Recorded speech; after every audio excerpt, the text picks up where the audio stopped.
Cinaynen, cinaynen, cinaynen, ifnutifiyut. Baik, sebelum kita akan mulai, saya mohon tadi ketemu sama Pak Danias. Silakan Pak Danias bisa pemimpin kita dalam doa dulu. Monggo Pak Danias. Oke, baik Pak Tri. Mari kita bersatu dalam doa. Kami ucapkan syukur Bapak atas kasih-Mu kepada kami. Pada hari ini kami berkumpul lagi untuk mendengarkan penjabaran yang disampaikan oleh Pak Gracia Pelo. Kami berdoa Bapak agar karunia Roh Kudus-Mu menyertai beliau, agar bisa membina kami dalam memberikan penyampaian materi ini Bapak, sehingga kami terbuka untuk mengetahui mana yang benar dan mana yang jahat. Dan kami berdoa Bapak untuk mereka yang mendengarkan dalam penjabaran ini, dibukakan hati mereka untuk bisa mengikuti jalan-Mu yang lurus itu. Mungkin akan sampaikan Bapak, doa ini tak sempurna, tapi kami yakin kasih karunia-Mu yang menyempurnakan kami. Di dalam nama Tuhan Yesus Kristus kami berdoa dan ucapkan syukur. Amin. Amin. Terima kasih Pak Danias.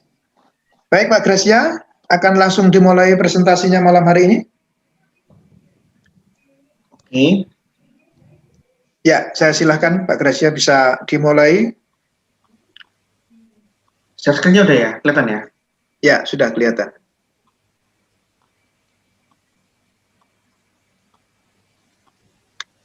Shalom, selamat malam semua. Malam hari ini kita membahas sesi yang ke-11 dari seri seminar Tritunggal, khusus membedah ajaran Oneness bagian pertama.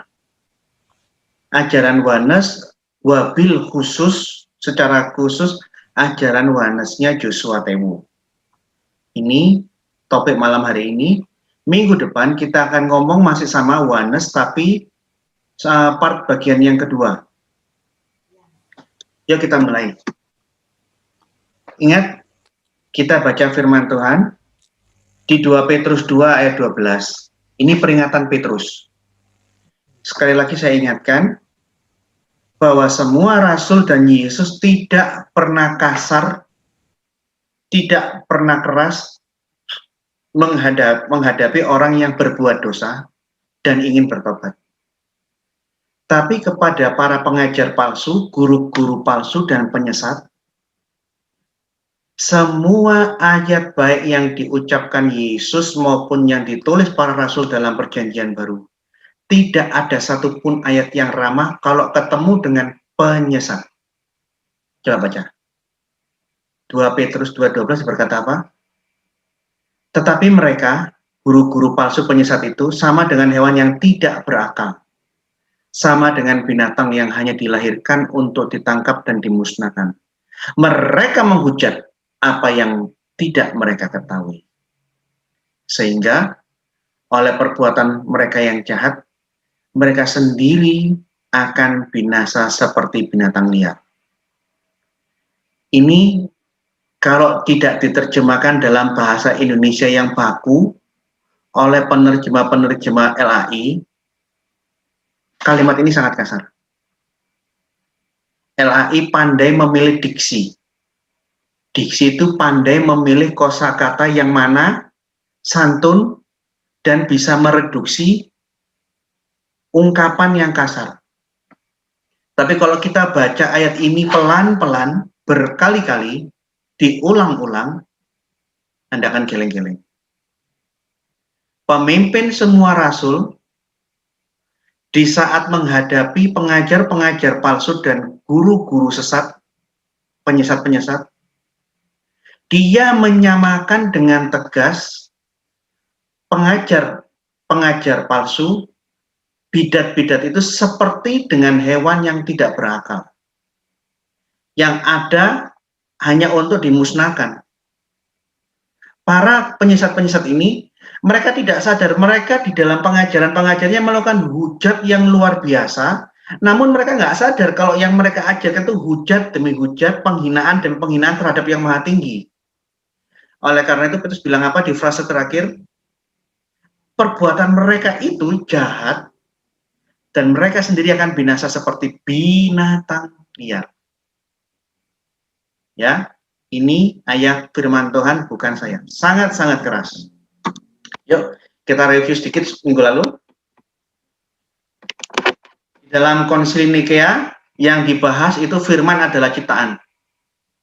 Nikea, bapak-bapak Nikea yang hadir di Konsili Nikea, 318 uskup agung dari seluruh dunia, hadir mempertahankan ajaran iman gereja yang satu, kudus dan am. Bahwa Allah dan firman-Nya satu, Allah dan rohnya itu satu, dan tidak pernah sekali-kali firman Allah, logos, itu tidak ada. Tidak pernah Allah tidak punya firman. Jadi ingat, Konsili Nikea bukan membuat doktrin Tritunggal, tapi mempertahankan doktrin Tritunggal bahwa Allah itu Esa, Allah yang Esa harus satu, kekal bersama firman-Nya, dan satu kekal dengan Roh Kudus-Nya. Di Konsili Ekumene kedua, di Konstantinopel, dihadiri oleh 200 uskup agung sedunia.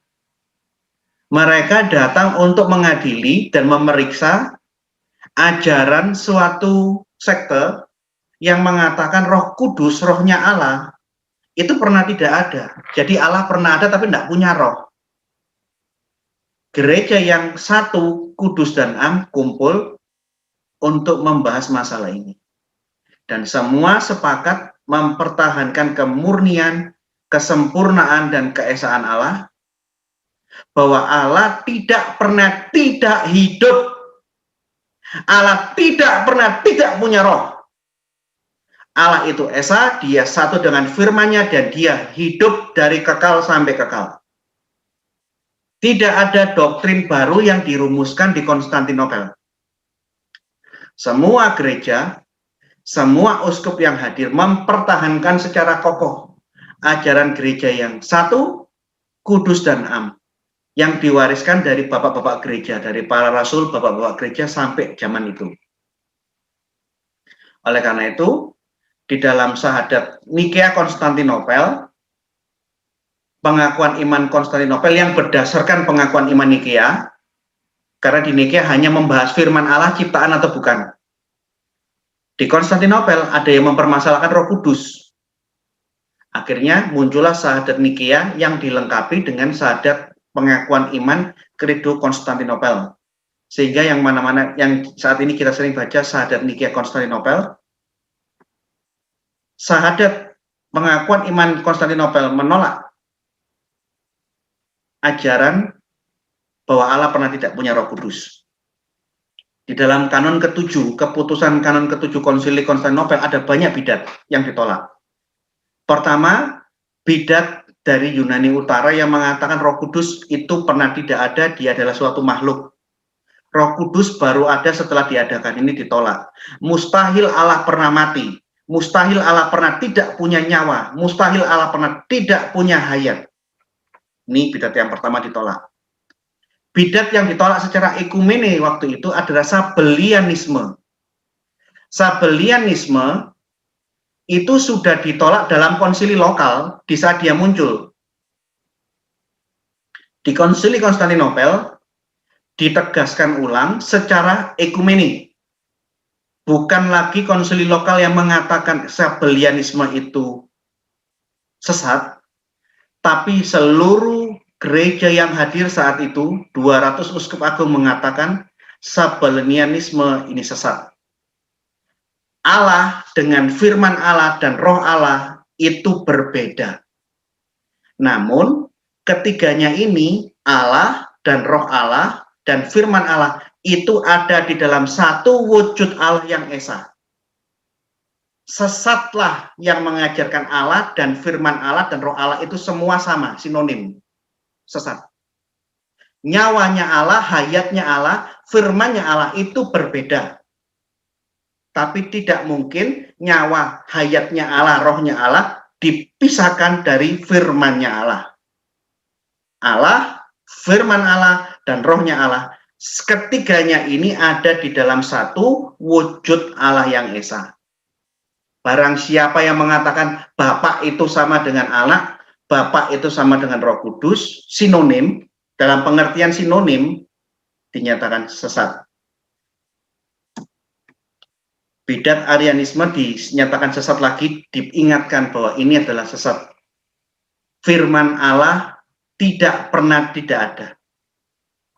Di mana ada Allah yang esa selalu satu dengan firman-Nya.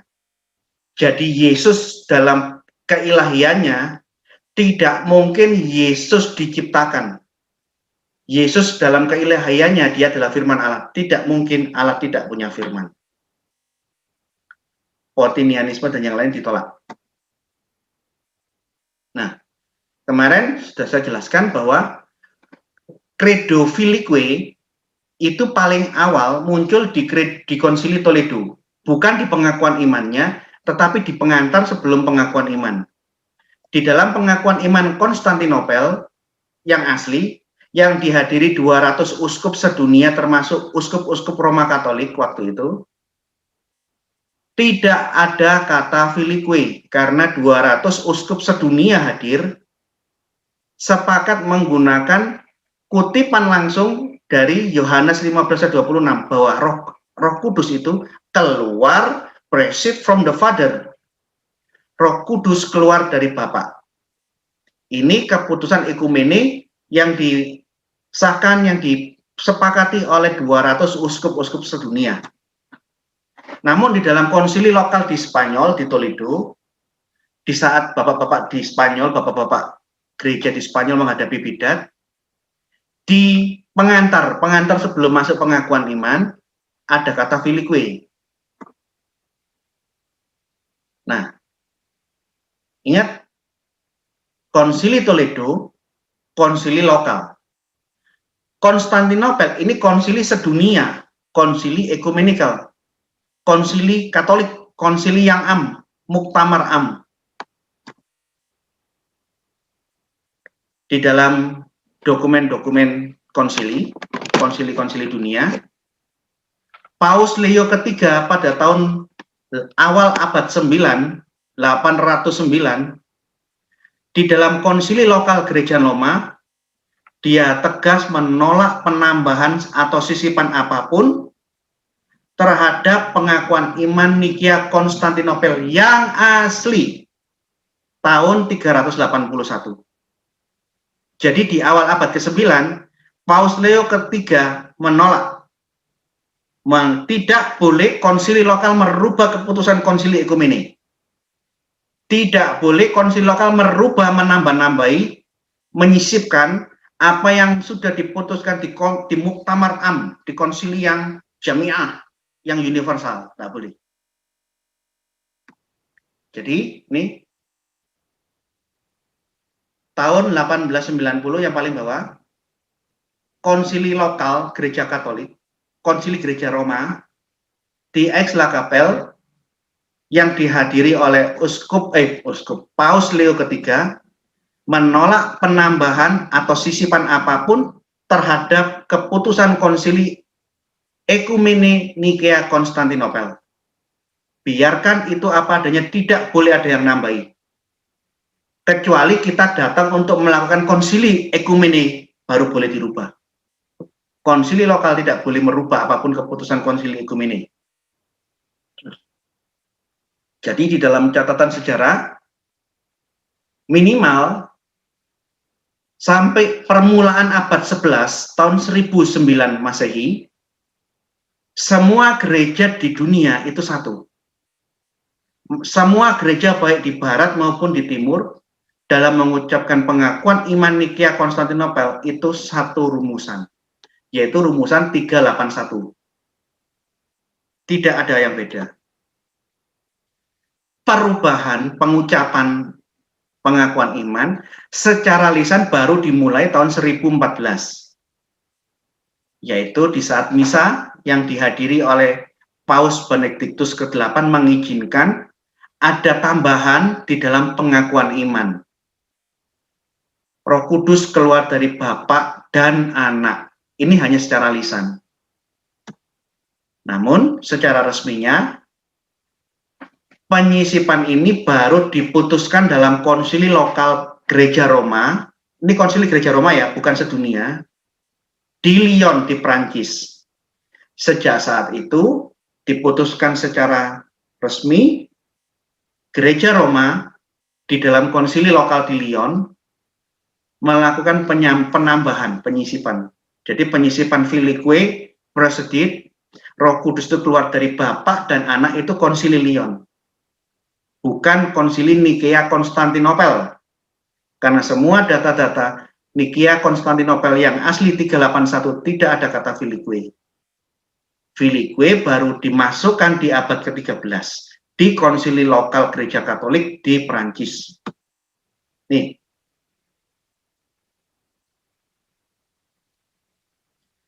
Minimal sampai tahun 1009 Masehi, Gereja Barat dan Timur itu masih sama pengucapan imannya tanpa ada perpecahan.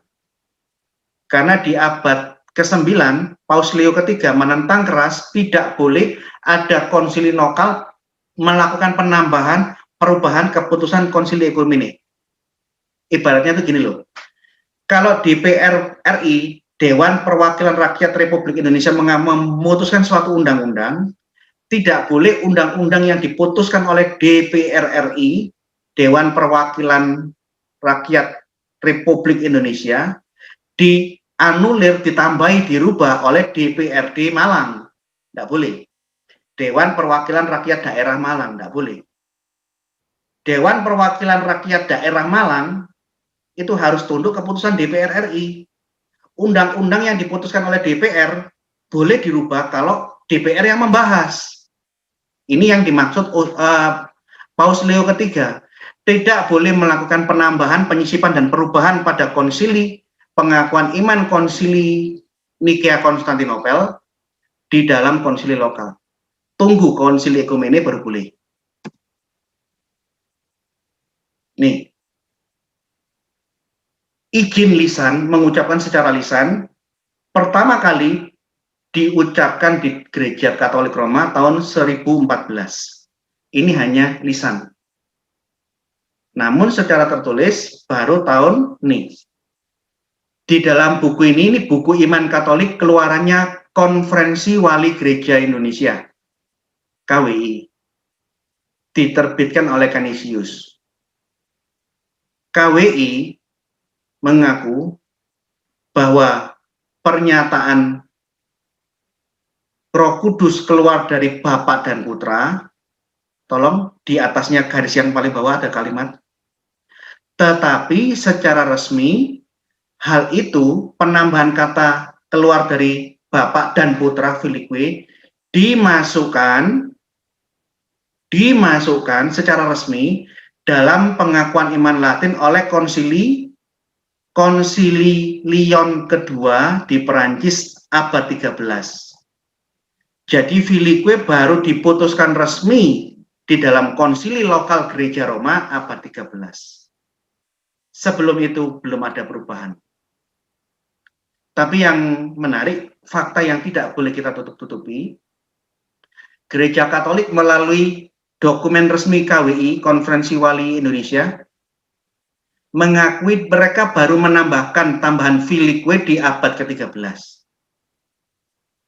Namun, Paus Yohanes Paulus II sadar kalau tambahan ini membuat konflik antara Gereja Barat dengan Gereja Timur, dianggap tidak etis Gereja Katolik membuat perubahan tanpa rapat sedunia.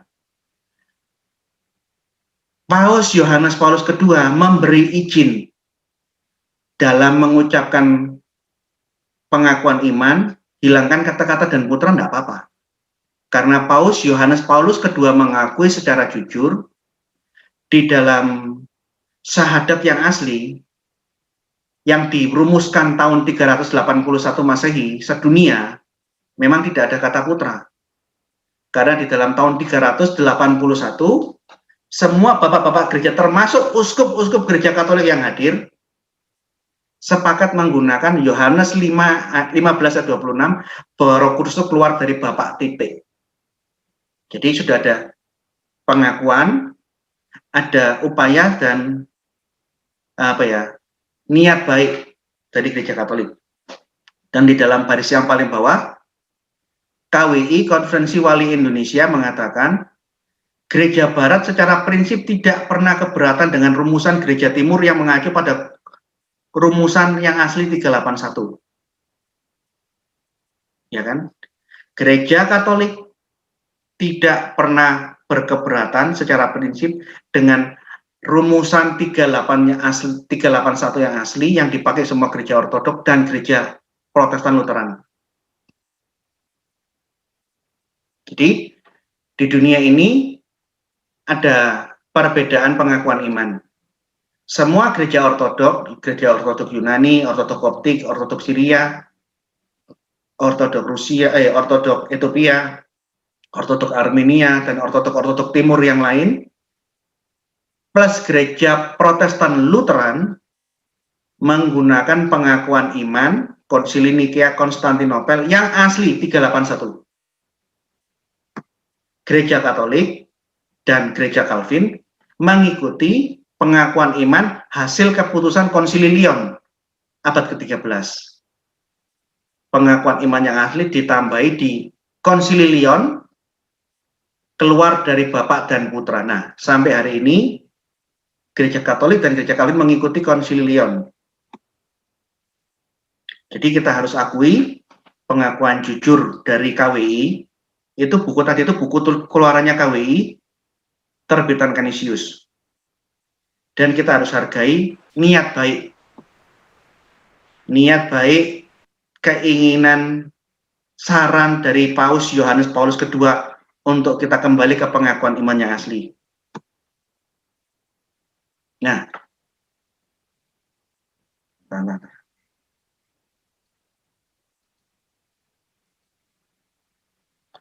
sekarang kita masuk ke materi ya. Beberapa saat yang lalu, saya pernah sebutkan juga di seminar saya sempat berdiskusi dengan pengikut doktrinnya Oneness. Oneness ini, kalau kita berdiskusi dengan pengikutnya Oneness, jangan langsung masuk ke ayat dan tafsir-tafsiran ayat. Jangan masuk ke sana dulu. Karena bagi saya, siapapun bisa menafsirkan ayat semaunya sendiri, berdasarkan pemikirannya masing-masing. Kamu belajar teologi apa tidak belajar teologi, kamu ngerti bahasa asli atau tidak mengerti bahasa asli, otakmu tuh IQ-nya 150 apa cuma 80. Siapapun orang dengan tingkat pendidikan yang berbeda-beda, pinter atau tidak pinter, semua bisa melakukan penafsiran Alkitab.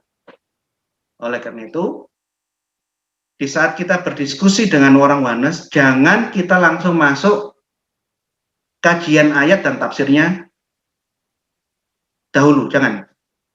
Di dalam diskusi itu saya ingin menggali bagaimana nalar dan cara berpikir orang ini sudah standar apa tidak.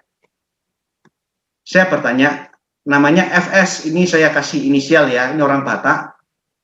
FS, S itu marganya. Saya tanya, apakah firman Allah dengan wujud badanmu, dengan ragamu itu sama apa tidak? FS jawab, firman berbeda. Firman berbeda dengan wajah, dengan wujud.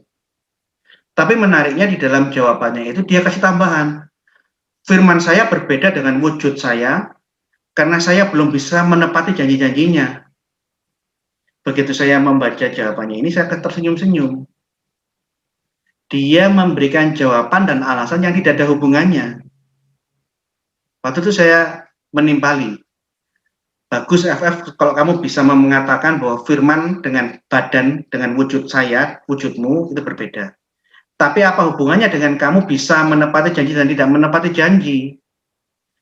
Kamu pembohong atau kamu orang yang paling jujur di alam dunia ini? Firman dengan wujudmu itu memang berbeda, nggak ada hubungannya. Nah, Keanehannya kan mulai muncul di sini kan. Jadi kalau kamu bisa jadi orang jujur, apakah dengan itu firman dan badanmu menyatu? Tidak berbeda, terpisah? Nah, mungkin dong. Kalau saya pembohong, firman berbeda, tidak bisa sama. Kalau saya jujur, firman dengan tubuh saya terpisah. Apa namanya? Menyatu. Identik. Ini jawaban yang keliru. Cukup mengatakan bahwa firman saya dengan wujud saya berbeda. Tapi tidak bisa dipisahkan, itu lebih sederhana. Tanpa kasih alasan-alasan yang tidak masuk akal. Tapi yang menarik,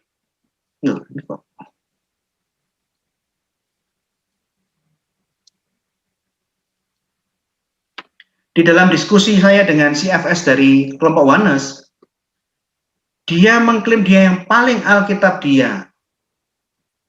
dia yang paling benar, dan setiap kali kita memberikan penjelasan, ini loh, pengajaran bapak-bapak gereja yang benar, semua kelompok Oneness itu menghina, meremehkan, dan menolak bapak-bapak gereja, menolak semua ajaran-ajaran rasuli.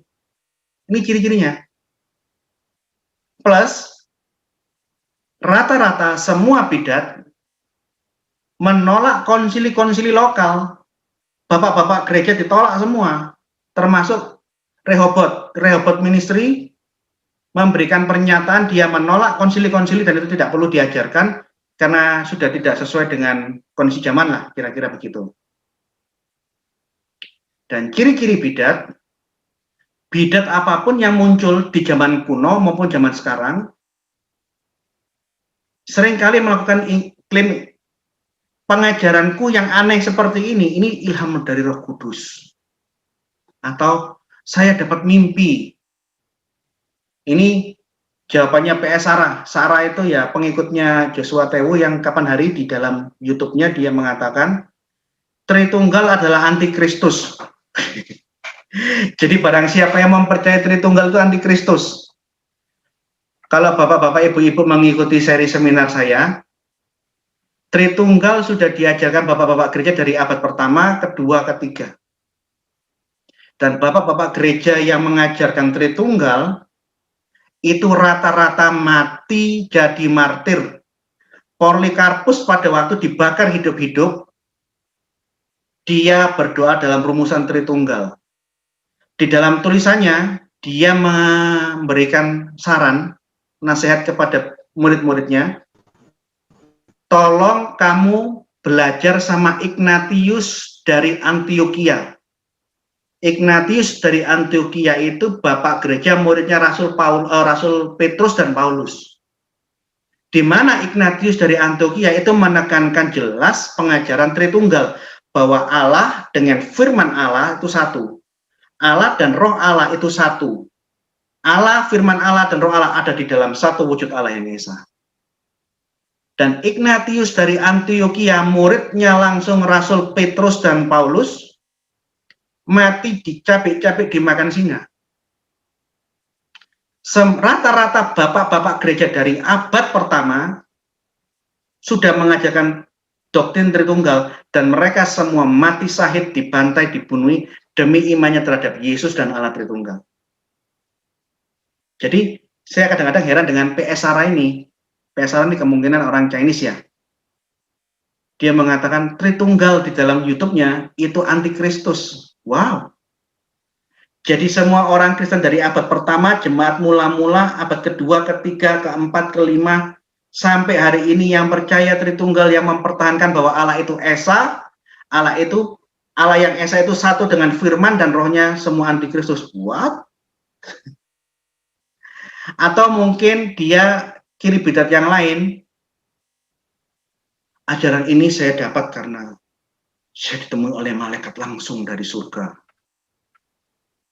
Contoh, ditemui malaikat ini bidat Mormon. Joseph Smith mengaku ditemui oleh malaikat yang bernama malaikat Moroni.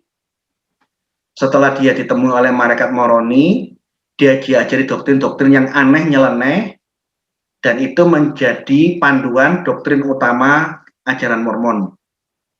Dari mana? Ya dari pengajarannya malaikat Moroni. Nah, klaim-klaim yang semacam ini kan klaim sepihak, subjektif. Aku dapat ilham dari Roh Kudus. Kamu tidak percaya, oh kamu menolak Roh Kudus. Ini kan klaim subjektif. Dia menganggap dirinya saja yang paling tahu Roh Kudus. Saya dapat mimpi, yang mimpi kan kamu. Yang lain bisa lihat mimpimu enggak? Ini kan klaim-klaim subjektif. Ciri-ciri bidat tidak menutup pengujian yang objektif. Beda dengan bapak-bapak gereja. Di dalam ajaran-ajaran kuno, pandangan 1-2 bapak gereja tidak bisa dijadikan patok.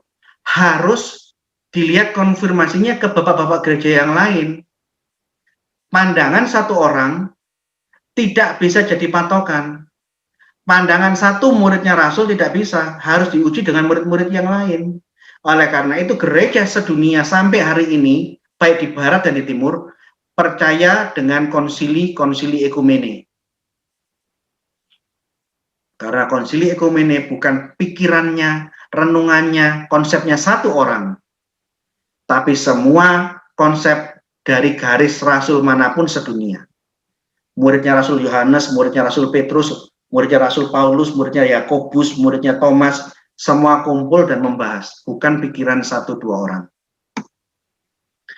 Intinya kalau kita lihat cara mereka berdiskusi dan berdebat, nalarnya kurang berjalan dengan bagus. Banyak buku-buku kekristenan yang awal sampai sekarang yang belum dibaca. Dia tidak tahu apa yang terjadi di zamannya para rasul di jemaat mula-mula. Apa yang diajarkan oleh para rasul di murid-muridnya di Antioquia. Petrus ngajar apa di Roma. Andreas ngajar apa di Athena. Tidak ada yang tahu. Karena apa? Mereka tidak pernah membuka bukunya bapak-bapak gereja yang diajar oleh 12 rasul pada waktu itu. Karena banyak informasi yang mereka tidak tahu, mereka langsung lompat. Lompat di tahun 2020 membaca Alkitab dalam pola pikir orang zaman sekarang. Jadi ada ribuan tahun hal-hal yang dia tidak ketahui dan dia membayangkan tulisan-tulisan Alkitab dari sudut pandangnya dia di abad 21. Ini keliru. Dan di saat mereka banyak melakukan kekeliruan dalam melakukan tafsir, dikoreksi sama yang lain, tidak nerima dan mereka marah. Contohnya kemarin kan saya sudah bilang, Amsal 8 ayat 22 oleh bidat saksi Yehova diterjemahkan, diartikan apa? Bahwa Allah pernah tidak punya hikmat. Allah pernah tidak punya otak. Allah pernah tidak punya pengetahuan. Hikmat Allah, pikiran Allah, atau bahasa lainnya logos, firman Allah, itu baru ada setelah diciptakan oleh Allah. Yang lain dengan niat yang baik, orang Kristen yang lain dengan niat yang baik menjelaskan, caramu menafsirkan keliru. Kamu tidak lihat bahasa aslinya. Tidak ada kata ciptaan di dalam Amsal 8 ayat 22. Tidak mungkin Allah pernah ada tapi tidak punya hikmatnya. Tidak mungkin Allah pernah ada tanpa memiliki pengetahuannya. Tidak mungkin pernah Allah ada tapi tidak punya firman. Kata menciptakan itu problem terjemahan. Bahasa aslinya, Allah memiliki aku. Allah memiliki hikmatnya sejak kekal sampai kekal. Tapi setiap kali orang Kristen yang lain menegur, mengingatkan, meluruskan cara tafsirmu yang keliru, mereka menolak mentah-mentah dan mereka mengatakan, kami yang paling benar, kamu yang sesat, kamu yang salah. Termasuk Yohanes. Dia baru muncul 1913-1914 di Amerika. 1900 tahun sebelum kamu muncul, orang Kristen sudah ada. Kalian di Amerika yang tidak bisa memahami Alkitab dengan baik. Kamu baru muncul 1913-14. Seluruh gereja, termasuk denominasi Pentakosta, mainstream, percaya Tritunggal.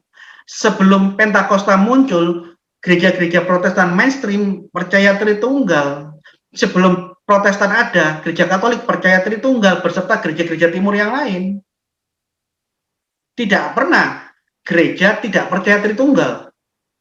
Semua ajaran yang berusaha merusak gambaran Allah yang Tritunggal ditolak. Allah itu Esa. Di dalam Allah yang Esa, Allah selalu beserta dengan firman dan rohnya. Siapa yang mengajarkan Allah pernah tidak punya firman ditolak. Siapa yang pernah mengajarkan roh Allah pernah tidak ada, ditolak. Jadi sejak abad pertama, gereja yang satu, kudus dan am, mempertahankan iman yang sama. Nah, sekte yang baru ini, dia kurang banyak baca buku, dia tidak belajar teologi dengan baik, bukan orang teologi, tidak belajar buku-buku teologi barat, tidak belajar buku-buku teologi timur, karena dia bingung, kemudian dengan jalan pintas dia mengatakan, saya nggak mau tritunggalan, tritunggal itu aneh. Dia yang bingung, kita yang disalahkan. Sehingga tanpa dia sadari, mereka mengulang kembali, mengusung ajaran Sabellianisme yang mengatakan Bapa Allah itu sama dengan firman Allah. Firman Allah dan roh Allah, hayatnya Allah itu semua sama. Casing yang baru muncul 1913. Tapi idemu itu ide bidat kuno yang ditolak di keputusan Konsili Ekumene kedua di Konstantinopel. Sabellianisme masuk dalam daftar ajaran sesat yang tidak boleh diajarkan gereja. Jadi ini kekurangan orang-orang Pantekosta awal ya, sampai muncul paham oneness ini, karena mereka tidak kurang mendalami teologi. Tapi puji Tuhan, gereja-gereja Pantekosta saat ini sudah banyak melakukan pendalaman-pendalaman teologi. Mayoritas gereja Pentakostas di Indonesia dan di dunia percaya Tritunggal. Hanya sekte, sempalan, ini kecil sekali, yang anti Tritunggal karena mereka memang orang-orang yang tidak berpendidikan. Mereka kurang baca buku. Kalau ketemu sama saya kepingin ngetes buku apa yang kamu sudah baca. Apakah kamu sudah baca buku-buku gereja timur? Kepingin tahu aku. Kamu ngomong sembarang-sembarang seperti ini, aku pengen tahu seberapa banyak buku yang kamu tahu. Jawabannya apa? Saya tidak perlu buku, saya langsung dari Roh Kudus, ini firman Tuhan, kan gitu. Jawabannya begitu. Dia tidak pernah belajar sungguh-sungguh bagaimana cara penjelasan gereja-gereja barat tentang Tritunggal, termasuk gimana gereja-gereja timur memberikan penjelasan tentang Tritunggal. Tidak ada gereja satupun di dunia yang mainstream, yang benar, di barat dan timur yang tidak mengajarkan Tritunggal. Semua mengajarkan Tritunggal, hanya cara penyampaiannya, cara penjelasannya yang agak beda antara barat sama timur. Tapi gereja barat dan timur sama. Kita semua percaya Allah itu Esa dalam 3 pribadi. Jadi yang saya lihat, mereka tidak paham, mereka yang kurang baca buku, tapi kita semua yang disalah-salahkan dan disesat-sesatkan. Konsep oneness menyatakan Bapa itu sinonim, nama lainnya adalah anak. Jadi Allah dan firman Allah itu sinonim. Beda peran aja. Firman Allah dan Roh Kudus itu sinonim, hanya beda peran. Sehingga Bapa, Anak, dan Roh Kudus itu adalah Yesus. Ini ajaran oneness yang sudah ditolak di konsili kedua abad keempat di Konstantinopel. Tritunggal tidak mengajarkan Allah dan firman Allah itu semua sama adalah Yesus, tidak. Firman Allah bisa dibedakan dengan roh Allah. Firman Allah bisa dibedakan dengan wujudnya Allah. Wujudnya Allah ini wujud Allah yang spiritual. Kalau kita ngomong wujud Allah, jangan kita bayangkan wujudnya monyet. Allah itu sesuatu yang gaib, sesuatu yang spiritual, yang roh. Jadi kalau saya ngomong wujud Allah, itu wujud dalam pengertian yang spiritual. Wujud Allah, the substance of God, itu Esa, satu. Firman Allah bisa dibedakan dengan wujud Allah. Tapi firman Allah tidak bisa dipisahkan dari Allah, karena firman Allah itu ada di dalam Bapa, firman Allah satu di dalam Allah. Satu di dalam substansi Allah. Firman Allah, akal Allah, hikmat Allah, kata-kata Allah, itu bisa dibedakan dengan roh Allah, dengan hayatnya Allah, dengan hidupnya Allah. Tapi sekalipun firman Allah bisa dibedakan dengan rohnya Allah, firman Allah tidak mungkin dipisahkan dengan roh Allah. Karena Allah itu selalu satu dengan firman Allah, Allah selalu satu dengan roh Allah. Ketiganya Allah yang Esa, ada di dalam satu wujud Allah yang Esa. Dan saya rasa orang-orang Muslim yang belajar ilmu kalam, orang-orang Muslim yang berpendidikan pasti tahu, dia bisa memahami kata-kata saya, bahwa zat Allah itu bisa dibedakan dengan firman Allah. Zat Allah, the substance of God, ousia dalam bahasa Yunaninya, zat Allah dalam bahasa Arab itu, bahasa Yunaninya ousia, itu bisa dibedakan dengan roh Allah atau hayatullah. Di dalam beberapa komen yang saya dilaporkan dari teman-teman kami, orang-orang Muslim memberikan komen menarik. Terima kasih Pak Gracia atas seminarnya. Saya mantan Muslim. Melihat penjelasan Pak Gracia, saya menyatakan Tritunggal lebih masuk akal dari ilmu kalam. Ilmu kalam Islam di dalam seri yang kapan hari itu banyak sekali terpengaruh oleh pengajaran-pengajaran Tritunggal. Orang Muslim yang belajar, orang-orang yang berpendidikan, yang belajar ilmu kalam, dia bisa mengerti maksud kata-kata saya, bahwa wujud Allah, zat Allah, itu bisa dibedakan dengan firman Allah. Mana yang zat, mana yang firman, ini itu berbeda. Tapi zat Allah itu tidak bisa dipisahkan dari firman Allah. The substance of God, kok saya ngomong pakai bahasa Inggris, the substance of God itu tidak bisa dipisahkan dengan the word of God.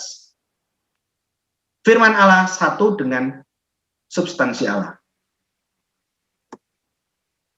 Jadi, saya menjadi heran dengan orang-orang Kristen dari Pentakosta ini, bidat-bidat Pentakosta ini, Wanes.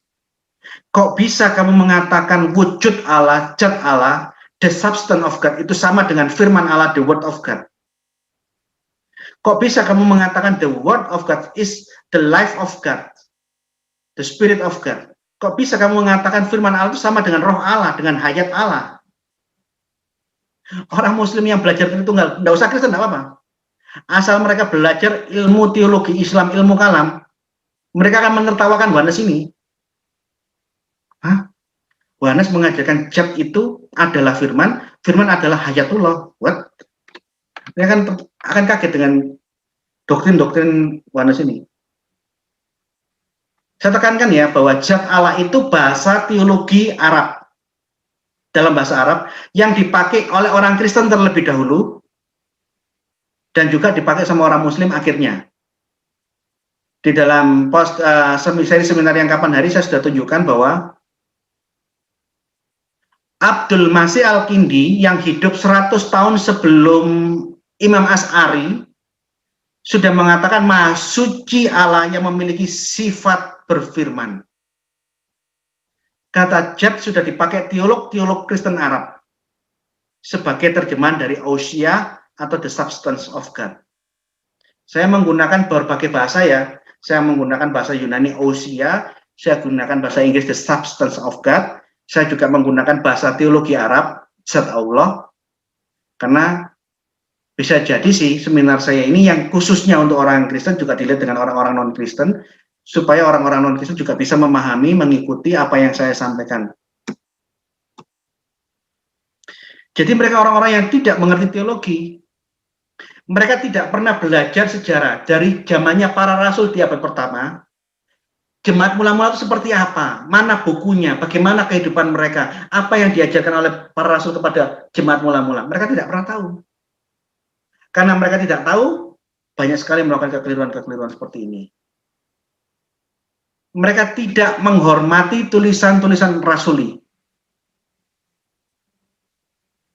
Kenapa semua orang Kristen di dunia, baik di Barat dan Timur, menghargai, menghormati bapak-bapak gereja?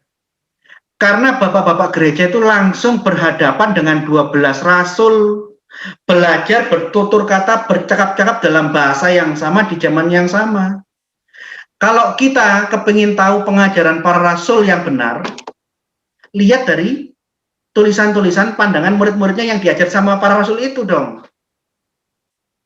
Dan ingat, jangan menggunakan satu bapak gereja, harus semua. Bisa jadi ada yang kurang paham di bapak gereja ini. Oleh karena itu di dalam patrologi kita harus melihat semua konfirmasi dari bapak-bapak gereja yang lain. Kita kalau kepingin tahu tulisannya, pandangan teologisnya Rasul Petrus, penjelasan-penjelasan teologi dari yang ditulis Rasul Petrus di surat-surat Petrus, lihat di tulisannya murid-muridnya Petrus. Baca Ignatius dari Antioquia, baca tulisan-tulisan yang lain yang diajar langsung oleh Petrus. Jangan kita menganggap sok tahu, saya tidak pernah ketemu Petrus, terus saya membayangkan ajaran Petrus berdasarkan pikiran saya sendiri, yang tidak pernah dibayangkan oleh Petrus. Jadi, yang saya lihat dari kelompok-kelompok bidat ini, mereka itu tidak ada kerendahan hati untuk melihat gimana sih maksudnya ayat ini yang diajarkan Petrus dari orang-orang yang dididik langsung sama Petrus. Yohanes menulis surat ini. Pengertian ayat ini apa sih? Dia tidak memiliki kerendahan hati untuk melihat penjabaran dari orang-orang yang dididik oleh Rasul Yohanes. Ayat ini artinya begini. Oh, dia tidak mau melakukan itu. Dia tidak pernah mau tahu penjabaran, penjelasan, uraian bapak-bapak gereja tentang apa yang diajarkan para rasul. Dengan sesuka hatinya, mereka menafsirkan ayat-ayat Alkitab berdasarkan pikirannya sendiri. Ini yang keliru, ini yang bahaya. Ini bukan hanya keliru, bahaya sekali. Yang menarik, untuk mempertahankan eksistensinya, Yohanes ini, dia suka melontarkan fitnah. Dia menyesatkan gereja sedunia yang kudus dan am. Jadi orang-orang Kristen yang percaya Tritunggal sejak abad pertama, yang matinya mati syahid, Ignatius dari Antioquia mati dimakan singa, diumpan singa. Polikarpus muridnya Rasul Yohanes yang berdoa di dalam rumusan Tritunggal mati dibakar hidup-hidup. Semua tokoh-tokoh gereja abad pertama, jemaat mula-mula, rata-rata mati syahid semua demi imannya kepada Yesus dan percaya Tritunggal. Nah, bidat Yohanes seperti postingannya PS Sarah itu, dengan enak aja dia bilang, siapapun yang percaya Tritunggal dari abad pertama, jemaat mula-mula sampai sekarang, semua adalah antikristus katanya. Wow, hebat banget, mengerikan banget. Dan sering melontarkan fitnah yang aneh-aneh. Seperti yang kapan hari dibahas, konsili-konsili ekumene penuh dengan kekerasan. Bohong. Tidak pernah ada kekerasan di dalam konsili. Konsili Nikea tidak ada kekerasan. Pasca Nikea malah pihak Arius, pihak yang anti Tritunggal, melakukan pembunuhan terhadap uskup-uskup di dunia yang percaya Tritunggal. Bahwa Allah itu selalu beserta firman dan rohnya secara kekal sampai kekal. Pihak Tritunggal yang dibunuhi. Konsili Konstantinopel tidak ada kekerasan. Konsili Efesus tidak ada kekerasan, hanya ada pertikaian antara Patriark Yohanes dengan Patriark Kirilos dari Alexandria. Gara-gara Patriark Yohanes dari gereja Yerusalem tersinggung dan marah dengan Kirilos dari Alexandria, saya belum hadir, kenapa sudah dibuka sidangnya? Kamu lancang. Tapi setelah ditemui sama Kirilos dari Alexandria, dijelaskan duduk perkaranya, disuruh baca hasil keputusan bahwa seluruh uskup yang hadir waktu itu sepakat menolak Nestorianisme. Allah itu, Yesus itu pernah ilahi, pernah tidak ilahi. Jadi keilahiannya bisa terpisah, bisa menyatu, bisa terpisah, bisa menyatu. Begitu Kirilos dari Alexandria ketemu langsung setelah suasana agak tenang, menunjukkan hasil keputusan konsili Efesus, Patriark Yohanes dari Yerusalem minta maaf dan menandatangani, menyetujui secara bulat apapun keputusan konsili Efesus, dan dia menarik konsili yang dia buat untuk menyerang Kyrillos. Karena Patriark Yohanes dari Yerusalem mengakui dan menandatangani menerima secara bulat keputusan konsili Efesus menjadi konsili ekumene. Kalau Patriark Yohanes dari Yerusalem tidak menandatangani dan tidak menerima secara bulat keputusan konsili Efesus, itu tidak akan pernah menjadi konsili ekumene. Termasuk konsili Kalsedon. Di dalam konsili Kalsedon tidak ada kekerasan. Kekerasan baru terjadi setelah konsili Kalsedon, bukan di dalam konsili. Jadi banyak sekali fitnah yang dihembuskan di luar ini yang tidak benar. Jadi yang saya lihat strateginya Yohanes, dia bohong dan fitnah, bohong dan fitnah. Konsili-konsili ekumene membunuh dan menindas anti Tritunggal, bohong. Yang dibunuh, yang dibantai itu malah kelompok pendeta-pendeta yang pro Tritunggal. 300 imam di Alexandria disembelih, dieksekusi kelompok Arius yang didukung kaisar. Bohong, fitnah. Uskup Samosata dibunuh dengan cara kepalanya dipukul batu dengan bricks, dengan paving. Yang percaya Tritunggal yang dibunuh, yang anti Tritunggal yang didukung kaisar. Ceritanya kok dibolak-balik. Ada yang mengatakan Arius digantung di alun-alun, bohong. Arius tidak mati digantung. Ada yang mengatakan Arius mati diracun oleh Athanasius, bohong.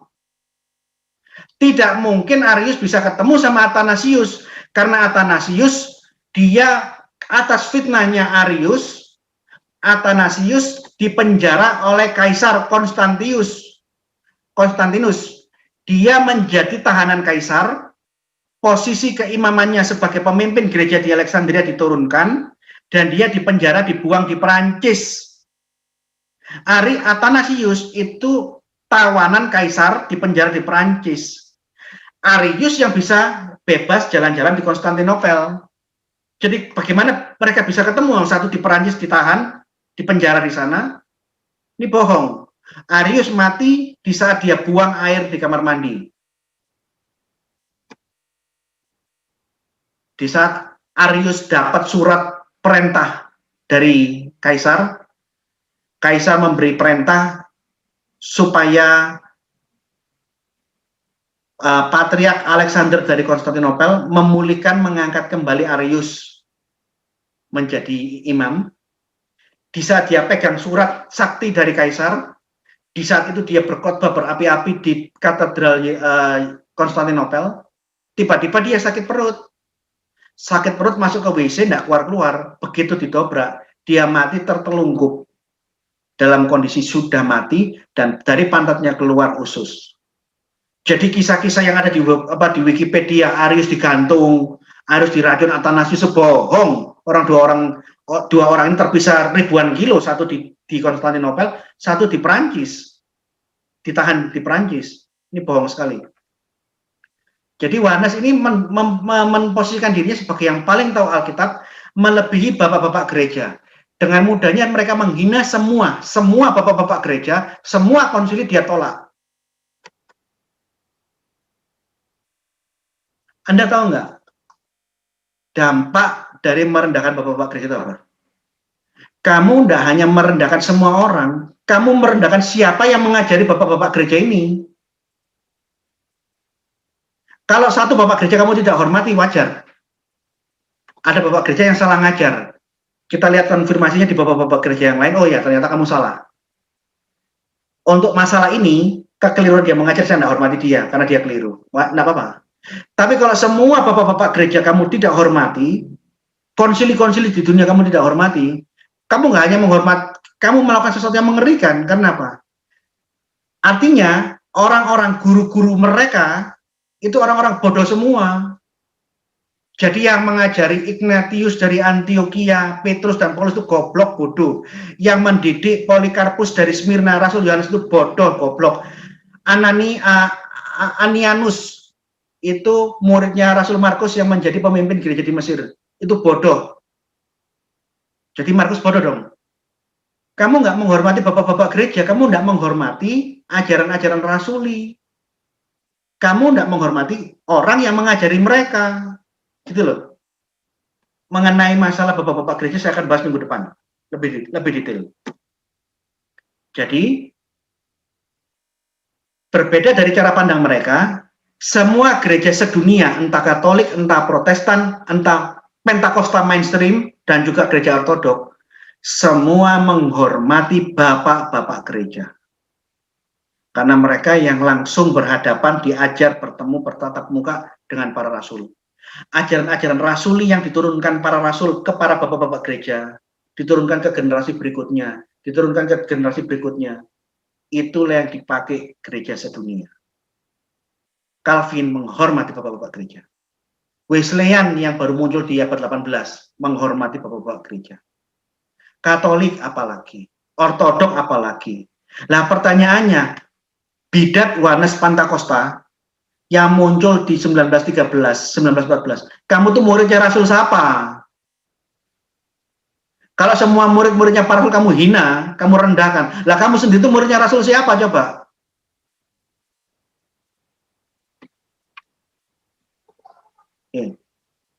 Oleh karena itu yang saya sering kali lihat di dalam Yohanes, mereka tafsir liar, sesukanya sendiri, tidak melihat konteks ayat. Dia tidak mau melihat konfirmasi penjelasan bapak-bapak gereja, ayat ini maksudnya seperti ini.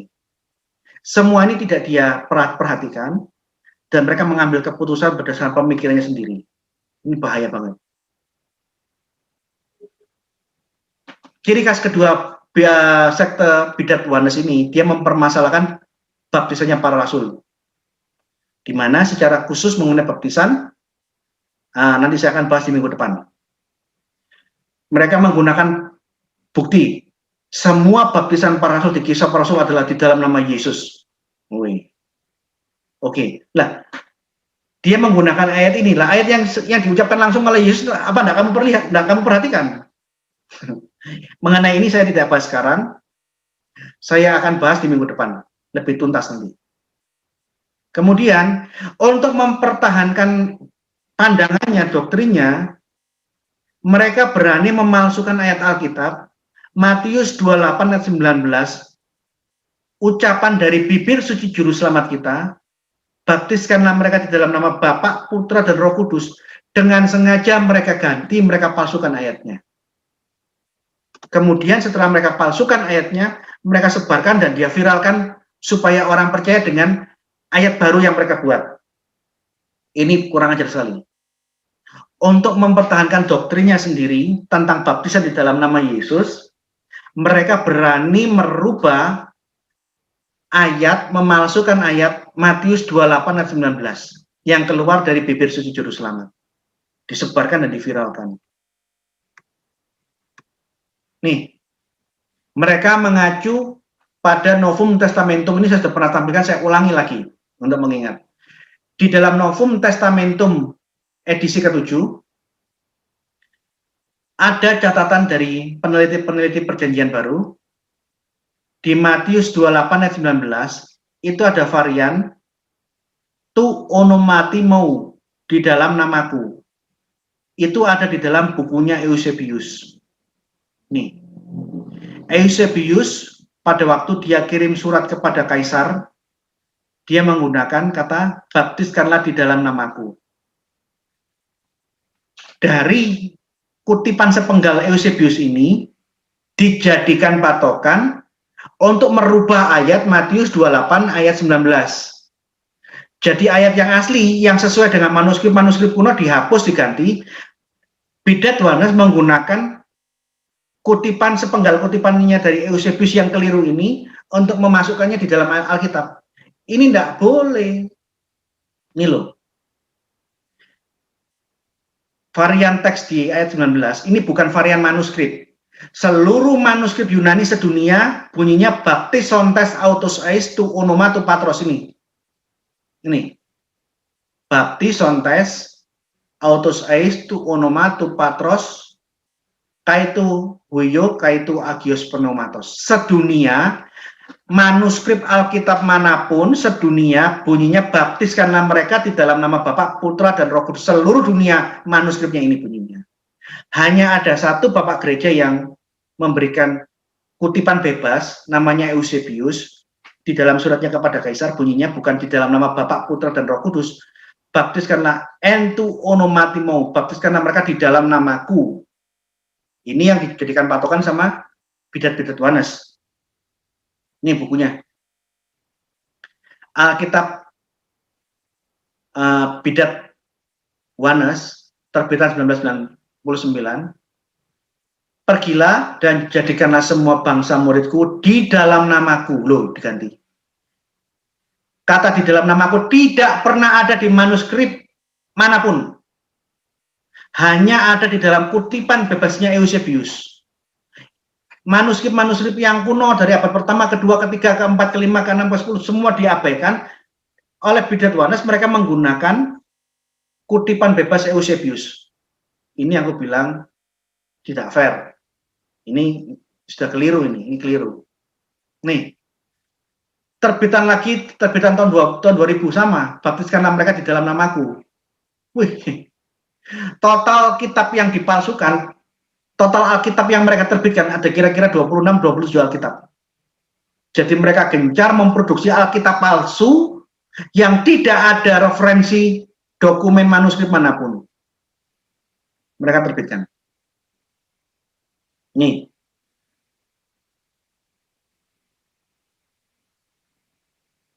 Banyak banget.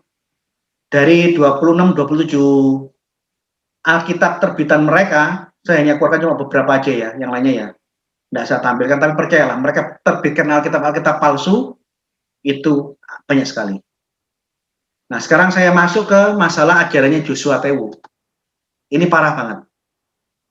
Selain Joshua Tewu percaya tentang oneness, Joshua Tewu secara tegas mengatakan Yesus itu berawal dan berakhir.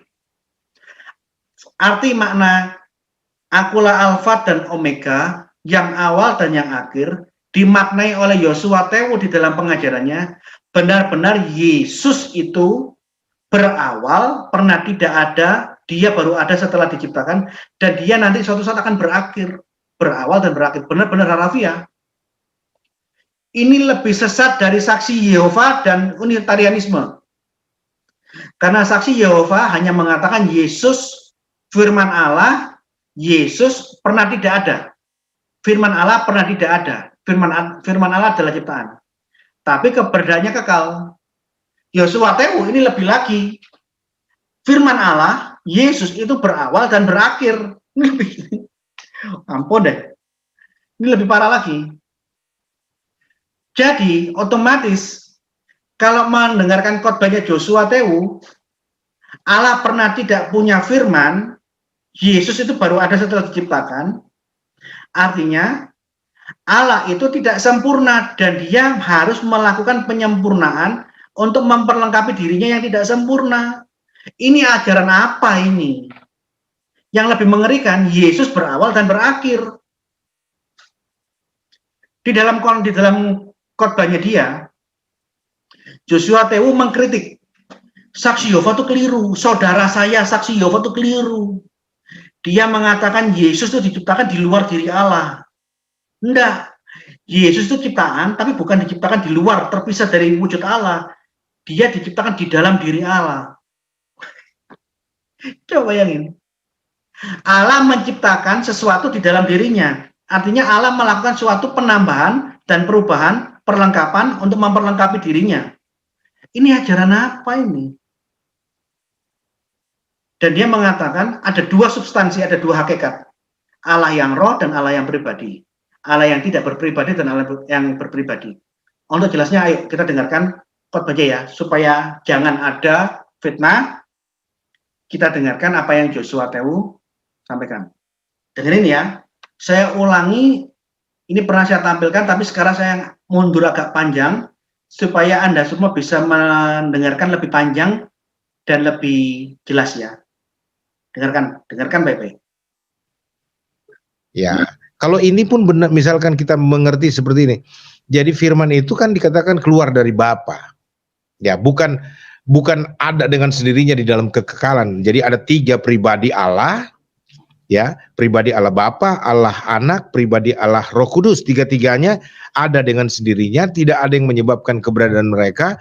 Mereka ada secara bersama-sama, menyatu dalam kesatuan keilahian Allah dan seterusnya, rumusan-rumusan seperti itu. Itu juga akan tabrakan kalau dikatakan firman itu keluar dari Bapa. Ya, kalau firman itu keluar dari Bapa, roh itu keluar dari Bapa. Tidak cocok rumusan Tritunggal yang mengatakan Allah itu adalah 3 pribadi eksistensial secara kekal, ya, berkeberadaannya bersama-sama.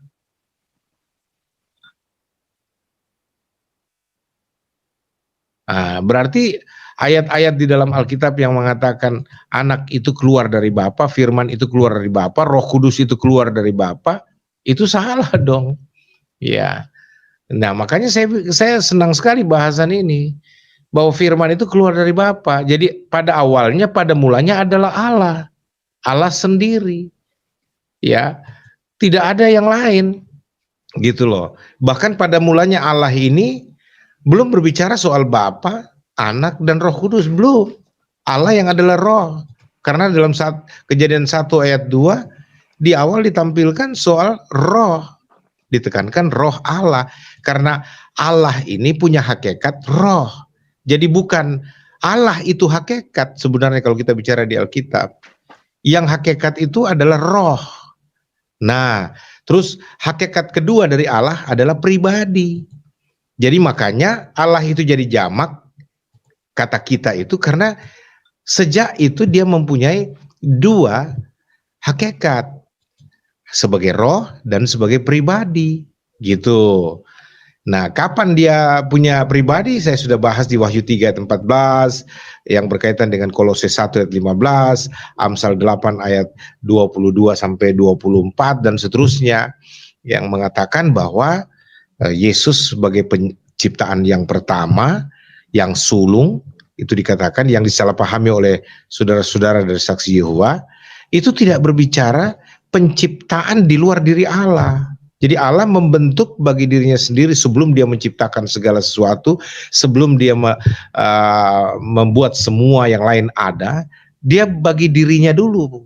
Yang roh itu, yang tidak berbentuk, yang maha hadir memenuhi semuanya, itu dia membentuk bagi dirinya satu pribadi. Nah, kemudian pribadi inilah kemudian yang menjadi prototipe atau blueprint penciptaan manusia, yang dikatakan baiklah kita menciptakan manusia menurut gambar dan rupa kita.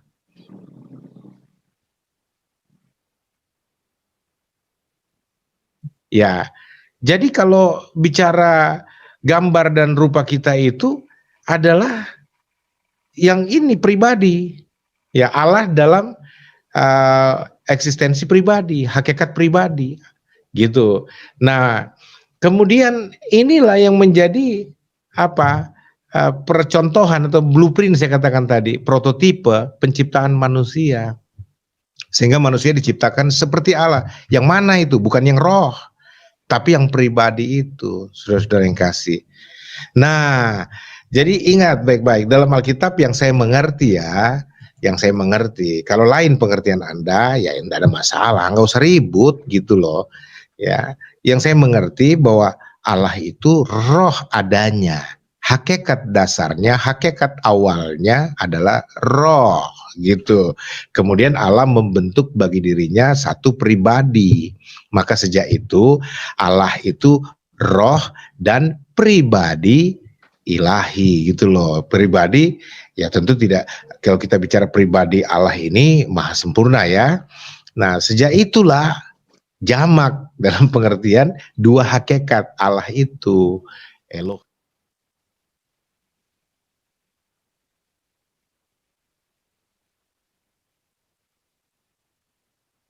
Elohim, kata kita.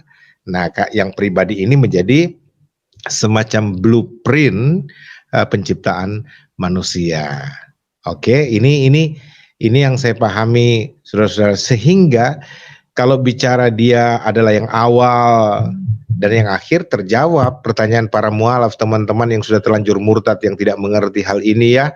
Apalagi saya punya saudara sudah berangkat tanpa pengertian, saudara Insan Mokoginta.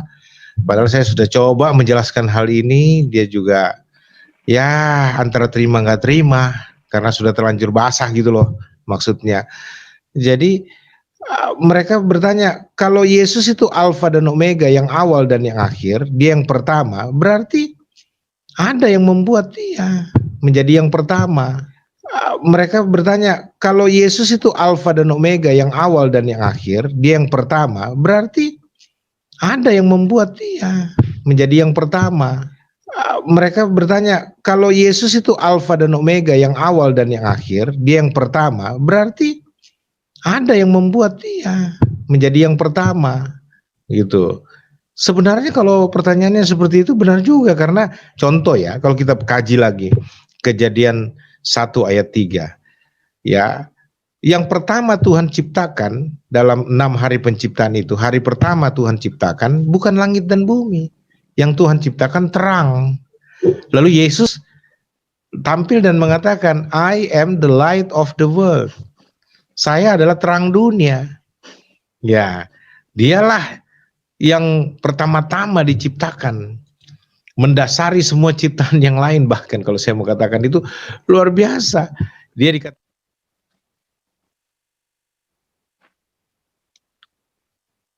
Oke.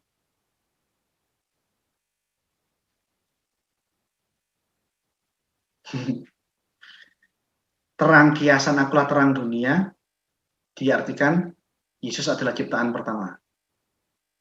Sudah dengar kan? Sudah dengar yang disampaikan oleh Pak Joshua Tewo tadi? Bahwa Yesus itu berawal dan berakhir. Dia diciptakan. Tapi Yesus bukan diciptakan di luar diri Allah, tapi diciptakan di dalam diri Allah. Sehingga Allah menjadi Allah yang berpribadi. Di dalam pandangan ini, ajarannya si Joshua Tewo, Allah memerlukan suatu penambahan dan penyempurnaan. Ada dua hakikat, Allah yang tidak berpribadi, Allah yang roh, dan Allah yang kemudian bertambah menjadi Allah yang berpribadi. Ada dua hakikat, bukan satu hakikat. Bukan satu substansi, tapi dua substansi. Ini menarik. Saya tegaskan, Allah yang tidak berpribadi itu bahasa khasnya agama Hindu dan juga Yunani padat, Yunani pagan. Kalau ada Bapak Ibu yang pernah baca buku tulisannya Imadetitip, teolog Hindu dari Bali, dia jelaskan, di dalam panteisme Hinduisme, dalam pandangan Hindu panteisme, Allah itu ada dua macam. Allah yang dipahami sebagai Allah yang tidak berpribadi dan Allah yang berpribadi. Yang mana-mana mau disembah sama orang Hindu, semua sama aja karena itu semua adalah Allah. Termasuk itu salah satu cara pandang Yunani pagan.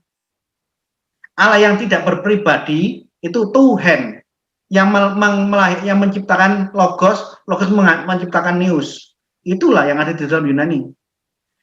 Di dalam iman Kristen kita tidak pernah mengenal Allah yang tidak berpribadi. Di dalam perjanjian lama, Bapa, Anak, Roh Kudus, Allah, Firman Allah, dan Roh Allah, semua ciri-cirinya berpribadi dalam pengertian bukan hipostasis ya. Bapak bisa merancang, berpikir. Bapak bisa berfirman, mencegah, melarang, bisa marah. Semua adalah gambaran-gambaran Allah yang berpribadi. Pribadi di sini dalam pengertian bukan persona di dalam Tritunggal, tapi dalam Allah yang memiliki suatu sikap berpikir dan bisa berinteraksi. Gambaran Allah yang tidak bisa digambarkan sebagai apapun, Allah yang tidak berpribadi itu bukan gambaran Allah dalam kekristenan. Wujud Allah, substansi Allah, hakikat Allah cuma satu.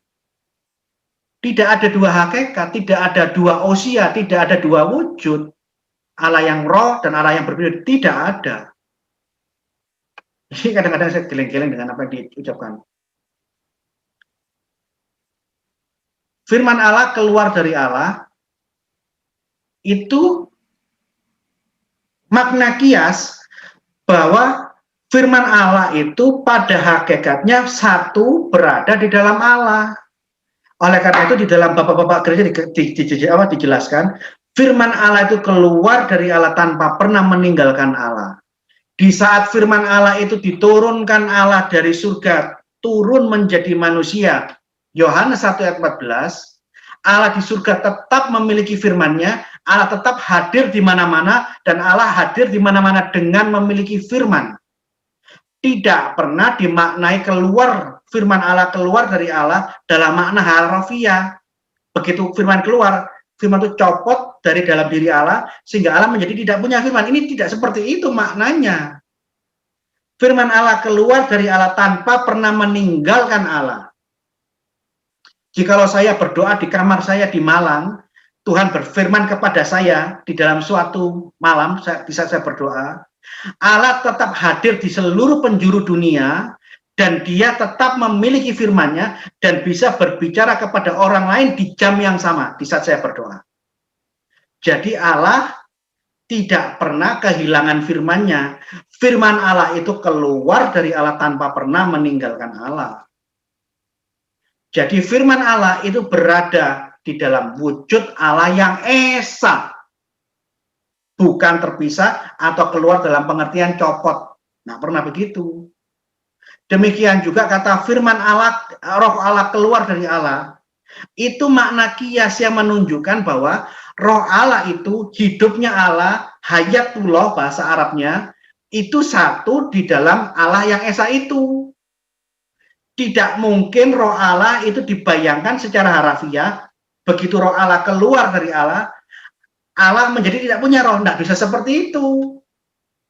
Di saat di dalam suatu persekutuan doa, entah di daerah Mamasa Sulawesi, di Mamasa di Sulawesi, persekutuan doanya itu penuh dengan hadirat Tuhan. Roh Allah hadir di sana. Begitu roh Allah hadir di Mamasa, jangan pernah sekali-sekali kita membayangkan Allah di tempat yang lain tidak punya roh. Tidak boleh semacam itu pola pikirnya. Roh Allah keluar dari Allah tanpa pernah meninggalkan Allah. Di saat roh Allah hadir dan mengurapi suatu jemaat di Mamasa, di Sulawesi, di saat yang sama Allah ada di tempat lain beserta dengan hidupnya, hayatnya, dengan rohnya. Jadi Allah itu esa wujudnya, substansinya esa. Di dalam Allah yang esa berdiam kekal firman dan rohnya. Tidak ada tiga Allah, tetapi ketiganya ada di dalam satu Allah yang esa. Ini tolong dipahami. Jadi kata yang berawal dan yang berakhir, dimaknai Yesus benar-benar berawal dan berakhir, ini keliru. Keliru sekali. Ayat yang sama ada di dalam Quran, di dalam surah Hadid. Allah itu al-awalun wa akhirun, dialah yang awal dan yang akhir. Tidak ada ulama di dalam dunia Islam yang membacakan surah Al-Hadid yang bunyinya sama dengan kitab Wahyu, Allah itu yang awal dan yang akhir, dimaknai Allah itu berawal dan berakhir. Kayak Yosua tadi, waduh, mengerikan. Ajaran Yosua ini sangat-sangat mengerikan. Dia tidak bisa memahami suatu makna kias dibandingkan dengan makna harafiah. Nih, di dalam sebuah dialog di sebuah grup WhatsApp, saya ketemu dengan salah satu pengikutnya Joshua Tewu. Ini namanya Fatimah Sa'diyah. Fatimah Sa'diyah ini mantan muslimah mantan muslim yang jadi Kristen gara-gara bermimpi. Gara-gara dia bermimpi, dia jadi Kristen dan kemana-mana kesaksiannya ya bermimpi ketemu Yesus bertobat, mimpi ketemu Yesus bertobat. Di dalam grup WhatsApp dia debat sama saya, dia bilang sama saya begini, Pak Gracia, Allah itu esa, bukan Tritunggal. Loh, yang mengatakan Tritunggal itu bukan esa itu siapa? Semua bapak-bapak gereja menjelaskan bahwa Bapa, Anak, Roh Kudus itu Allah yang esa, bukan tiga Allah. Bapa itu Allah, nama lainnya bahasa teologis yang umum dipakai orang Yahudi dan Kristen untuk menyebut Allah. Anak, firman Allah itu ada di dalam Bapa. Tidak mungkin Allah ada tidak punya firman, tidak mungkin Allah itu bisu. Roh Allah itu nyawanya Allah, hidupnya Allah. Di dalam pengakuan iman Nikia Konstantinopel, kami percaya kepada Roh Kudus, Tuhan pemberi hidup, yang keluar dari Bapa, yang bersama dengan Sang Bapa dan Sang Putra disembah dan dimuliakan. Roh Allah itu ada di dalam Allah yang Esa. Firman Allah ada di dalam Allah yang Esa. Tidak pernah Allah yang Esa tidak punya roh, tidak punya hidup, tidak punya hayat, tidak mungkin. Jadi kadang-kadang saya ini ketemu sama kelompok pengikut Yohanes. Kamu ini barusan jadi Kristen, nggak ngerti ajaran Kristen, kok sok-sokan gitu loh. Nggak mau belajar dulu sama bapak-bapak gereja. Bapak, Anak, Roh Kudus itu Allah yang Esa. Jadi saya kadang-kadang debat sama Fatimah Sa'diyah yang mimpi ketemu Yesus, yang mengatakan Allah itu Esa Pak Gracia. Dia bukan Tritunggal, dia pengikutnya Joshua Tewu. Yesus itu yang awal dan yang akhir. Dia pernah tidak ada, dan suatu saat dia ada. Kemudian, kalau pakai logikanya Joshua Tewu, suatu saat Yesus itu eksistensinya hilang. Wala, ya. Dia pengikutnya Joshua Tewu kemana-mana. Yohanes lah yang paling benar. Selain Yohanes, semua orang Kristen sedunia yang percaya Allah itu Esa di dalam rumusan Tritunggal, itu sesat. Orang-orang Kristen di Timur Tengah sedunia, gereja-gereja Ortodoks Oriental, kalau berdoa selalu mengucapkan begini, Bismil al-Abi wal Ibni wal Rohul Kudus al-Ilahu Wahid. Di dalam nama Bapa dan Putra dan Roh Kudus, Allah yang Esa. Jadi Tritunggal itu Allah yang Esa, bukan Allah yang tiga, Allah yang Esa. Tidak pernah Allah terpisah dengan firman-Nya. Tidak pernah Allah itu tidak punya firman. Tidak pernah Allah itu terpisah dari rohnya. Tidak pernah Allah itu tidak punya roh atau mati. Ketiganya ada di dalam wujud Allah yang Esa. Jadi, opini fitnah bohong yang dikembangkan kelompok Witness, Saksi Yehova, dan Unitarian bahwa Tritunggal itu tidak menyembah Allah yang Esa, itu kurang ajar, itu kurang ajar banget. Tritunggal tidak pernah ngomong tentang politeisme. Gereja Barat atau Gereja Timur sedunia tidak pernah mengajarkan Tritunggal itu politeisme. Tidak ada pernah gereja yang mengajarkan itu.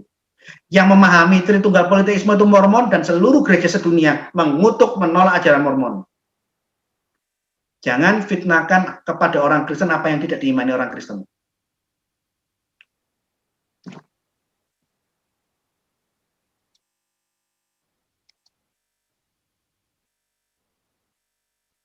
Nah, di dalam WhatsApp-nya itu saya diskusi sama Fatimah Sa'diyah. Ada banyak orang di situ. Saya tanya, tolong jelaskan saya kepingin paham logikanya. Apakah firman itu berbeda dengan wujud atau sama? Diakui. Firman itu berbeda. Namun firman itu tidak pernah terpisah dari wujud. Oh, bagus.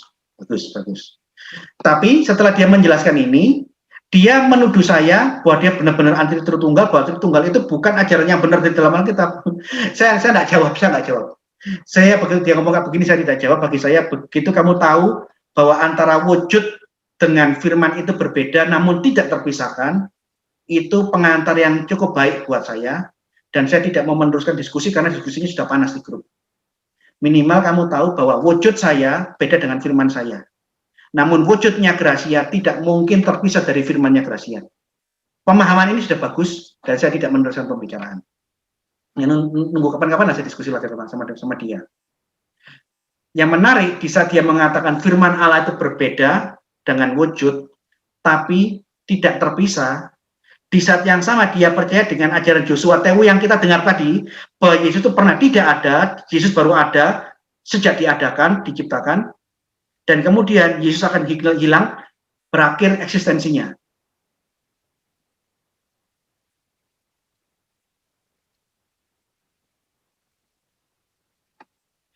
Nah, kalau kita tarik ucapan Joshua Tewu, bahwa Yesus itu benar-benar berakal dan berawal dan berakhir.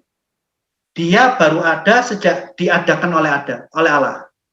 Dia ada karena diciptakan Allah. Sebelum dia diciptakan Allah, dia tidak ada. Ingat, dari statement ini saya akan tarik kesimpulan-kesimpulan berikutnya. Yosua Tewu percaya bahwa Bapa adalah Yesus. Kalau Yesus pernah tidak ada, dia diawali oleh waktu, dia diciptakan dan dia berakhir, maka konsekuensinya apa? Bapa berawal dan berakhir. Joshua Tewu percaya bahwa firman Allah adalah Yesus. Logos adalah Yesus. Kalau Yesus berawal dan berakhir, konsekuensinya apa logikanya? bahwa logos, firman Allah, itu diawali oleh waktu dan suatu saat dia akan hilang dan musnah. Ini konsekuensi yang tidak bisa dihindari dari pernyataannya Joshua Tewu tadi. Yang paling parah, kalau kita teruskan berikutnya apa? Roh Kudus adalah Yesus dalam pandangan oneness yang diimani Joshua Tewu. Nah, kalau kita kaitkan dengan pernyataan Joshua Tewu yang tadi kita dengar, Yesus berawal dan berakhir, maka Roh Kudus itu berawal dan berakhir. Ini apa bukan gila, ajaran orang gila ini? Ajaran apa yang mengatakan Bapa Allah itu pernah berawal dan berakhir? Firman Allah berawal dan berakhir, Roh Allah berawal dan berakhir. Ini ajaran siapa ini? Ajaran orang gila. Ini ajaran orang gila. Dan hanya lagi sesat. Ini sudah masuk dalam kategori gila. Sudah tidak waras ini. Saksi Yehova hanya mengatakan firman Allah ciptaan. Tapi firman Yesus itu firman Allah. Firman Allah ciptaan. Tapi Yesus setelah diciptakan keberadaannya kekal. Joshua Tewu lebih parah, lebih mengerikan ajarannya dari saksi Yehova. Yesus berawal dan dia berakhir. Bedanya, kritiknya Joshua Tewu apa? Saksi Yehova saudara saya itu keliru. Yesus diciptakan di luar Allah, keliru. Yesus diciptakan di dalam diri Allah. Kalau sampai Allah menciptakan sesuatu di dalam dirinya, artinya Allah sedang memperbaiki dirinya sendiri, melakukan suatu penambahan, penyempurnaan. Mustahil Allah itu ditambahi atau dikurangi. Allah itu sudah sempurna dari awal sampai akhir, tidak perlu penambahan sedikit pun. Jadi ide-ide apapun yang mengatakan Allah perlu memperbaiki dirinya, dia pernah tidak punya sesuatu, kemudian dia menambahi, membuat tambahan, sehingga sesuatu itu ada di dalam dirinya. Itu ide yang kafir, ini sesat. Allah menambahi dirinya, Allah kekurangan, Allah memperbaiki dirinya, ini kafir.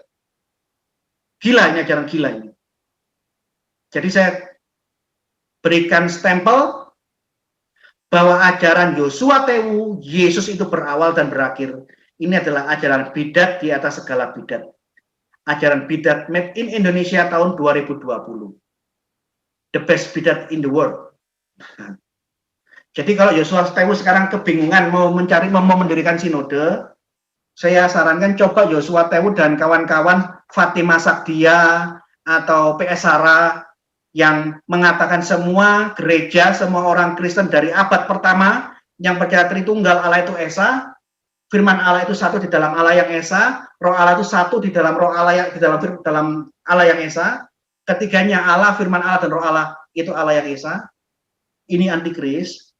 Tolong PS Sara, Fatima Sakdia dan para pendukung-pendukungnya Joshua Tewu, coba kamu tanya sama saksi Yehova dan Unitarian, gabung dengan sinode mereka. Atau di Indonesia dulu ada yang namanya Gereja Pantekosta Kesatuan. Ini bidat Pantekosta yang paling awal sebelum Joshua Tewu. Gabung ke gereja ini ya. Semoga kamu diterima mereka. Jadi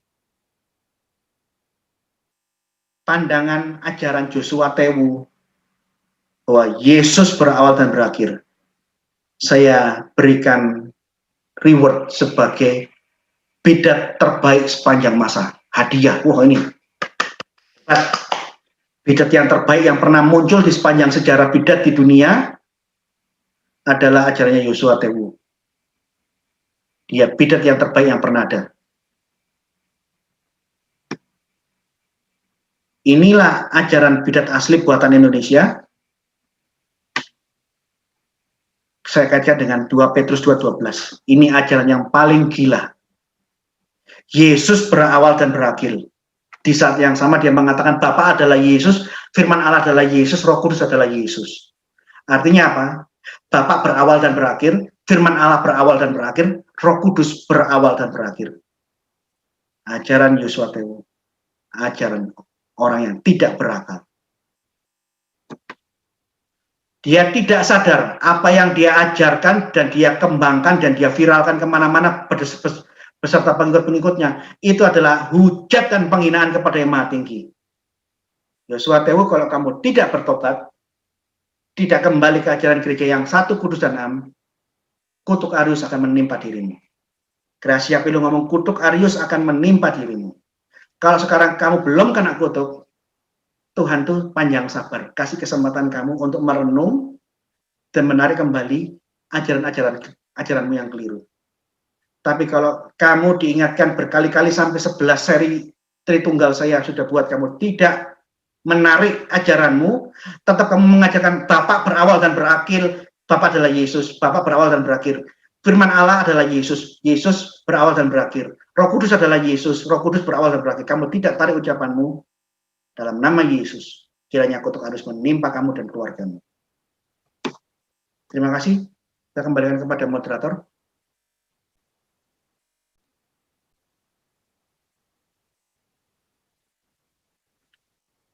Pak Tri, saya kembalikan kepada Pak moderator. Kita buka forum tanya jawab.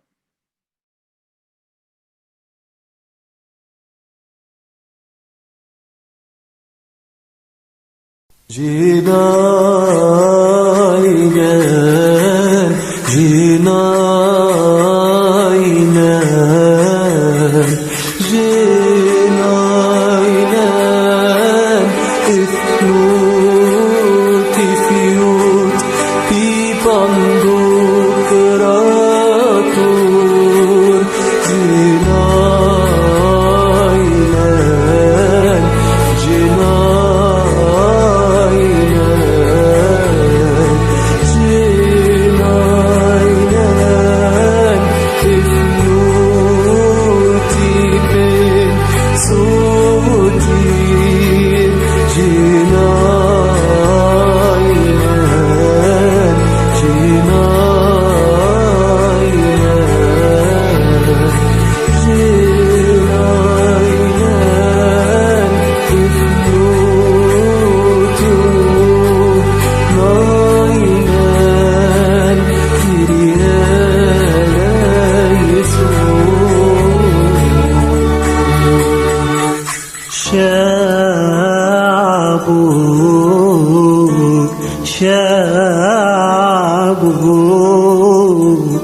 شعبك وكنيستك يطلبون إليك وبك